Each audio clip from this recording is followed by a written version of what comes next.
ng musika at kasiyahan ang Plaza Rizal sa Naga City nang magtipon-tipon ang nasa 2,000 wishers mula sa iba't ibang bahagi ng Bicol para masaksihan ang mga live performance ng ilang OPM artists sa iconic Wish 1075 bus. Bahagi ito ng Wish Exponential Tour na naglalayong bigyan ng entablado ang mga local artists at mailapit ang musika sa mas maraming Pilipino sa pamamagitan ng mga libreng concert. Isa sa mga nag-perform sa roadshow, si Wish Coverage Season 1 first runner-up Kimberly Baluzo na muling nakapagtanghal sa loob ng Wish Bus makalipas ang 8 taon. Parang magical pa din. Yung pagpasok ko dito sa Wish Bus, parang biglang naalala ko lahat ng memories from day 1 na pumasok ako dito. Grabe, ganun pa rin. Sobrang nakaka-excite and at the same time, sobrang overwhelming din. Kasi after 8 years, ang dami pa ding opportunities palang dadating. And hindi ko akalain na may invite ako ulit dito na makapag-perform. And this time, to share my original song na Handa Kang Maghintay. Samantala, very proud naman ng bandang Siyak mula sa Albay na first time na makapag-perform ng live sa Wish Bus. Maraming salamat po sa management ng Wish for having us here.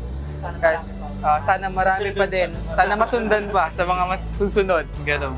And happy 12th anniversary po sa Wish 1075. Kasama rin sa mga itinampok sa concert ang original music ni Diwata, kabilang ang Pauwi Na Ako, Dito Ka Na Lang, Padabatakas Santiguar at 10 Mga Daliri. Nagpasaya rin ang Bicolano singer-songwriter na si EJ Clarks sa pamamagitan ng kanyang mga awiting Mahal Kape Tayo at Haranakan Bicolano. Pinakainabangan naman ng wishers ang pagtatanghal ni Asia Soul Supreme na si KZ Tandingan. Todo ang hiyawan at palakpakan ng audience nang kantahin ni KZ ang mga awiting Halik sa Hangin, Palagi at Imposible. Ayon kay KZ, labis siyang natutuwa at nagpapasalamat sa mainit na pagtanggap at walang sawang suporta sa kanya ng mga Bicolano.